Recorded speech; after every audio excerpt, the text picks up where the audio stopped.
Salut tout le monde, j'espère que vous allez bien. Dans cette vidéo, je vais te dire les erreurs que j'ai faites en Thaïlande, plus particulièrement l'année dernière en 2022, quand j'ai ouvert un commerce ici. J'ai été très discret sur le fait que j'ai ouvert un commerce en Thaïlande. D'ailleurs, c'est la raison pour laquelle j'ai été absent des réseaux sociaux pendant plus d'1 an. Et je vais tout expliquer dans cette vidéo. Le commerce que j'ai ouvert, c'est ce restaurant.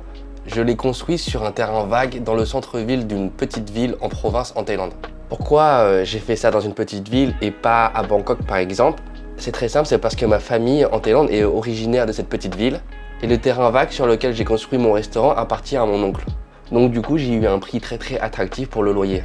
Quand j'ai commencé, le terrain ressemblait à ça. Donc il n'y avait rien du tout, juste de la végétation. Ça aurait été plus simple de prendre un local tout fait, mais rien ne me correspondait de ce que j'ai visité dans cette petite ville. Donc de base sur le terrain, il n'y avait rien du tout. Il a fallu enlever toute la végétation, ensuite aplatir le terrain. Ensuite, une fois le terrain aplati, j'ai mis des graviers dessus parce que c'était l'option la moins chère. Et moi, j'avais comme idée de faire quelque chose en fait le moins cher possible. Maintenant, je loue ce restaurant et je vais t'expliquer dans cette vidéo pourquoi. Reste bien jusqu'à la fin. Pour faire la cuisine du restaurant, j'ai utilisé un conteneur parce que c'était plus simple et moins cher que de construire en dur. En fait, ce restaurant, je l'ai fait pour une clientèle exclusivement thaï parce que dans la petite ville où il est situé, il n'y a pas d'étrangers. Et c'est plus un restaurant-café qu'un restaurant 100% axé sur la nourriture. Et tu vois, j'ai essayé de faire des petits cours en photo parce que les Thaïs, en fait, ils adorent prendre des photos. Généralement, ils vont dans un restaurant-café premièrement pour prendre des photos et non pas pour la nourriture en soi. Tout ce que tu peux voir sur les photos que je te montre là, c'est des choses qui sont soit d'occasion, soit que j'ai récupérées par-ci, par-là. Mon but, c'était vraiment de dépenser le moins possible. Comme ça, si j'y arrive pas, bah, au moins, j'ai pas dépensé beaucoup d'argent. La construction en fait, du restaurant en total, ça a pris 4 semaines et demie. Et pour réfléchir avant de faire ce projet, ça m'a pris environ 1 mois. Donc en fin de compte, ça a été assez rapide, tu vois. Du début, en fait, quand j'ai commencé à penser au projet jusqu'à la fin des travaux, ça a pris en tout environ 2 mois et 1 semaine. Ça a été assez rapide parce que premièrement, j'ai rien construit en dur. La cuisine, c'est un conteneur, donc j'ai juste eu à le poser sur le terrain. Pour le sol, c'est juste une dalle de béton. Pour faire les murs, j'ai utilisé une armature en acier. Le toit, c'était de la tôle. Et les vitres, je les ai récupérées d'un ancien magasin d'un membre de ma famille dans cette petite ville. Et pour l'extérieur, rien de bien difficile, juste des idées de coins photo que j'ai récupérées par-ci par-là sur internet. En fin de compte, je vais te dire franchement, techniquement parlant, c'était pas très compliqué. La partie difficile pendant la construction, c'était surtout, selon moi, expliquer aux ouvriers ta vision des choses, comment tu voulais que les travaux soient faits. Et aussi pour que les finitions soient bien faites. Et surtout, il fallait être derrière les ouvriers tout le temps pour que le projet soit fini dans les temps. Donc voilà le résultat final du restaurant après 5 semaines de construction. Menu, c'était un mix de plats thaï et de plats un petit peu européens, tu vois, comme les burgers, quelques steaks, des pizzas, mais revisités façon thaï. Et tout ça, je l'ai fait fin année 2021 et toute l'année 2022. C'est pour ça que j'étais absent des réseaux sociaux. Maintenant, je vais te dire quelques erreurs que j'ai faites quand j'ai travaillé dans ce restaurant et pourquoi j'ai arrêté. Maintenant, je le loue à quelqu'un d'autre. Tout ce que je vais te dire dans cette partie, ça concerne que des employés payés aux environs du SMIC thaïlandais. Première erreur que j'ai faite, c'est être impatient avec les employés. Par exemple, quand je disais à mes employés de faire quelque chose, j'attendais d'eux qu'ils le fassent assez rapidement ou sur le champ, tu vois. Et quasiment tout le temps, ils attendaient le dernier moment quasiment pour faire ce que je leur avais demandé. Et ça, c'est parce que en Thaïlande, c'est la culture du Mepenlai, ce qui veut dire littéralement c'est pas grave en thaïlandais. Par exemple, je disais au chef de mon restaurant de bien vérifier à l'ouverture est-ce qu'il avait tous les ingrédients pour faire les plats en fait au service du midi. Et parfois, quand il y avait des clients au service du midi qui commandaient un plat, bah là, il n'avait pas les ingrédients pour faire ce plat-là en particulier. Et pour lui, tu vois, c'était pas grave. En Thaïlande, les employés qui travaillent au SMIC, ils sont très cool, très détendus. Je savais déjà qu'ils étaient comme ça dans leur vie personnelle, mais je pensais pas qu'ils étaient comme ça aussi au travail. Pour eux, il n'y a pas grand-chose qui est important. Et ça, c'est vraiment dans la culture thaï. Si tu travailles avec des gens au SMIC, tu vas te rendre compte rapidement qu'ils ne prennent pas grand-chose au sérieux. Ou sinon, pendant la construction du restaurant, avec les ouvriers, J'ai essayé de leur mettre de la pression parce que moi, tu vois, j'avais une date d'ouverture, donc il fallait ouvrir dans les temps. J'avais déjà annoncé ça sur les réseaux sociaux. Et les ouvriers avec qui je travaillais, tu vois, ils n'en avaient pas grand-chose à faire.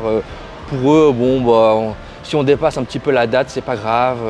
Si tu ouvres pas dans les temps, bon, bah, tant pis, c'est pas très grave, quoi. La deuxième erreur que j'ai faite, c'est hausser le ton avec les employés quand ils faisaient quelque chose de pas bien selon moi. Une fois, je dis à un employé de faire quelque chose. Une fois, deux fois, je vois qu'il ne le fait pas très bien, qu'il ne s'applique pas. Donc la troisième fois, j'hausse un petit peu le ton pour lui expliquer qu'il faut quand même s'appliquer, voilà, quand tu travailles. J'hausse la voix, mais je n'utilise pas des mots méchants. Tu vois, je lui parle en taille, je lui explique qu'il faut, voilà, quand tu travailles, s'appliquer et y mettre un peu du tien. Sur le moment, il me dit « ouais, il n'y a pas de problème, t'inquiète pas, la prochaine fois, ça ne va pas se reproduire, j'ai compris cette fois-ci ». Et le lendemain, surprise, cet employé en fait, avec qui j'avais haussé le ton, il a disparu. J'essaie de l'appeler pour voir est-ce qu'il a disparu juste pour un jour ou totalement disparu, est-ce qu'il va revenir, et voilà. Et non, plus aucune nouvelle depuis ce jour-là, depuis que j'ai haussé le ton en fait avec lui. Ça, c'est quelque chose qu'il ne faut surtout pas faire en Thaïlande, hausser le ton avec les Thaïs. Et en plus, quand j'ai un peu haussé le ton, en fait, il y avait les autres employés qui étaient présents. Et ça, en Thaïlande, c'est ce qu'on appelle perdre la face. Et si tu fais perdre la face à un Thaï, il y a de très grandes chances qu'il ne te reparle plus jamais après cet incident. Troisième erreur que j'ai faite, c'est prendre le strict minimum d'employés. En Thaïlande, c'est pas comme en Europe. Les employés qui ne viennent pas travailler n'ont pas forcément une raison valable de ne pas venir. Moi, ça m'est déjà arrivé pendant des longs week-ends qu'un de mes employés me demande un jour de repos parce qu'il avait envie de partir en voyage avec sa famille. Ou sinon, une fois, il y a un de mes employés qui n'est pas venu parce que la veille, le soir, il avait fait un petit peu trop la fête et du coup, le lendemain, il ne se sentait pas très bien. Tu vois, plein de raisons qui ne sont pas très valables pour justifier un jour de repos. Et donc, du coup, si tu as pris le minimum d'employés pour faire tourner ton commerce et que l'un de tes employés ne vient pas, tu dois fermer ton commerce pour la journée. C'est pour ça qu'en Thaïlande, il faut tout le temps prendre un peu plus d'employés que tu as besoin pour faire tourner ton commerce. Tu vois, et ça, tu peux le voir dans les centres commerciaux, dans les magasins ou dans les assez grands restaurants, il y a quand même beaucoup plus d'employés que pour les mêmes commerces en Europe. Comme ça, s'il y en a un qui ne vient pas, le commerce peut toujours tourner. Quatrième erreur que j'ai faite, c'est être trop gentil avec les employés financièrement parlant.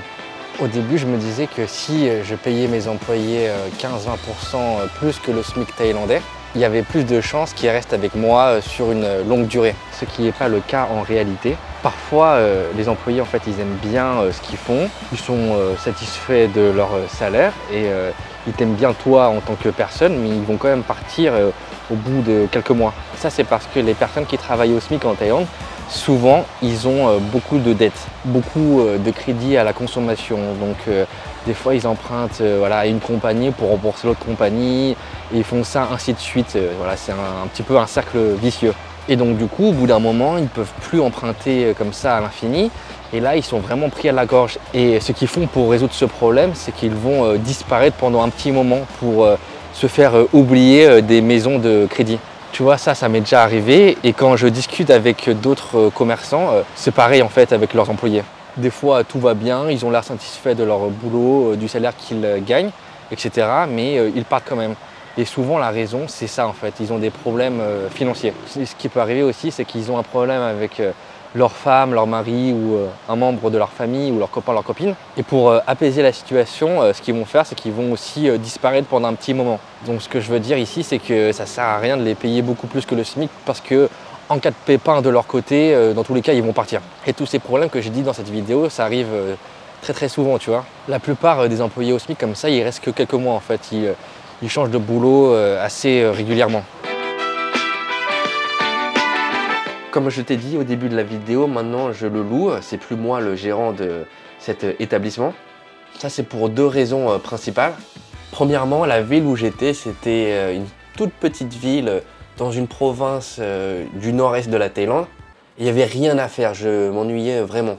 Le style de vie me plaisait pas trop dans cette ville. Deuxièmement, j'ai sous-estimé les problèmes avec les employés. Et j'ai eu beaucoup de chance parce que pendant ce moment de doute, quelqu'un s'est montré intéressé pour louer le restaurant. Voilà, ce sera tout pour cette vidéo. Bon, bien sûr, j'ai fait bien plus d'erreurs que ça, mais je veux pas que la vidéo soit trop longue. Si tu veux avoir plus de détails, n'hésite pas à commenter en dessous là, dans l'espace commentaire ou sinon à m'envoyer un message sur mon Instagram. Sur ce, je te souhaite une très bonne journée ou soirée et je te dis à très bientôt dans une prochaine vidéo.